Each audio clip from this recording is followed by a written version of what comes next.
ಅವ್ರು ಮಾಡ್ತಾರೆ. ಇಲ್ಲಿಂದ ಕೆಲವು ಮುಸ್ಲಿಂ ಸಂಘಟನೆಗಳು ವ್ಯವಸ್ಥಿತವಾಗಿ ದಲಿತ ಮುಸ್ಲಿಂ ಅಂತ ಮಾಡಲಿಕ್ಕೆ ಒಂದು ರೀತಿ ಬಾಬಾ ಸಾಹೇಬ್ ಅಂಬೇಡ್ಕರ್ ಅವರ ಪವಿತ್ರವಾದಂತ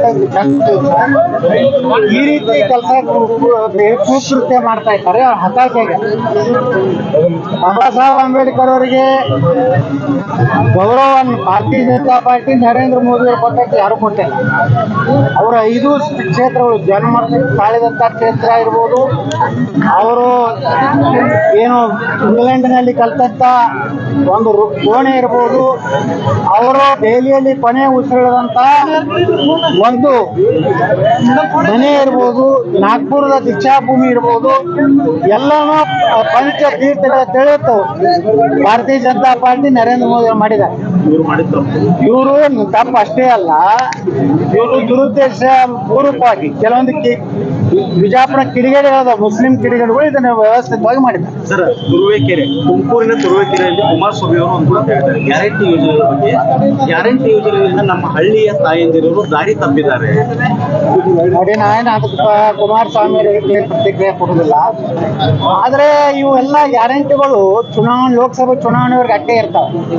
ಲೋಕಸಭಾ ಚುನಾವಣೆ ಆದ ನಂತರ ಈಗಾಗಲೇ ಒಂದು 3-4 ಶಾಸಕರು ಕಾಂಗ್ರೆಸ್ನವ್ರು ಹೇಳಿದ್ದಾರೆ, ಬಾಲಕೃಷ್ಣ, ಮಾಗಡಿ ಮಾಲಕೃಷ್ಣ, ನೀವು ಒಂದ್ ವೇಳೆ ಕಾಂಗ್ರೆಸ್ ವೋಟ್ ಹಾಕ್ತಿದ್ರೆ ನಾವೆಲ್ಲ ಗ್ಯಾರಂಟಿ ಬಂದ್ ಮಾಡ್ತೀವಿ. ರಾಯರೆಡ್ಡಿ ಅವ್ರು ಹೇಳ್ಯಾರ, ಇದು ಬಹಳ ದೊಡ್ಡ ಹೊರೆ ಐತಿ ನಮ್ಮ ಸರ್ಕಾರ, ರಾಜ್ಯ ಬೊಕ್ಕಸಕ್ಕೆ.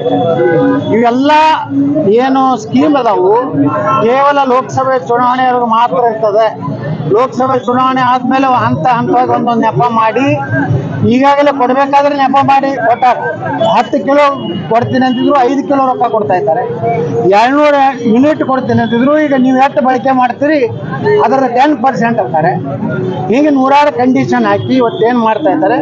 ಚುನಾವಣೆ ನಂತರ ಯಾವ ಗ್ಯಾರಂಟಿನೂ ಉಳಿದಿಲ್ಲ, ಕಾಂಗ್ರೆಸ್ ಸರ್ಕಾರನೂ ಗ್ಯಾರಂಟಿ ಇಲ್ಲ. ಸರ್, ನೀವು ಪ್ರಚಾರ ಮಾಡೋದು ಪ್ರಚಾರ ಮಾಡ್ತೀರೋ ಯಡಿಯೂರಪ್ಪ ಯಾರು ಪ್ರಚಾರ ಮಾಡ್ತಾರೆ?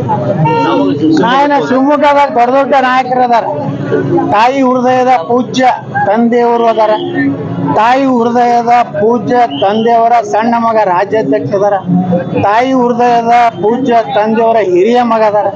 ಅವ್ರು 3 ಮಂದಿ ಇದ್ದಾಗ ನಮ್ಗೆ ಕೆಲಸ ಐತೆ.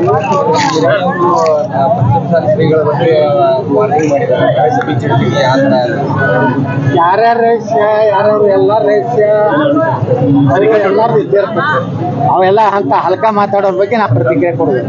ಶಿವಾನಂದ ಪಾಟೀಲ್ ಅವರು ಆಹ್ವಾನ ಕೊಟ್ಟಿದ್ದಾರೆ ಪಕ್ಷೇತರ ಸ್ಪರ್ಧೆ ಮಾಡಿ. ಅವ ಪ್ರತಿ ಚುನಾವಣೆದಾಗ ಆಹ್ವಾನ ಕೊಡ್ತಾನ. ಅವನು ಉದ್ಯೋಗ ಅದು. ಈ ಒಂದು ಉದ್ಯೋಗ ಮಾಡ್ಕೊಂಡೇ ಅವ್ನು ಜೀವನ ಮಾಡ್ತಾನ. ಈ ಬಾಗಲಕೋಟೆಗೆ ಹೋಗಿ ನಿಂದ್ರಿಸಾನ ಮಗಳನ್ನ. ಬಾಗಲಕೋಟೆನವರು ನಾವು ಹೇಳ್ತೀನಿ, ಅಲ್ಲಿ ಹೊಂಟಿನ ಸಾವಳಿಗೆ ಮತ್ತು ಅಲ್ಲಿ ಏನು ಹೇಳೋದೆಲ್ಲ ಹೇಳ್ತೀನಿ. ಶಿವಾನಂದ ಪಾಟೀಲ್ ಪಕ್ಷೇತರ ನಾಳೆ ಡಿಲಿಮಿಟೇಷನ್ ಆಗ್ತದೆ ಲೋಕಸಭೆ ವಿಧಾನಸಭೆ.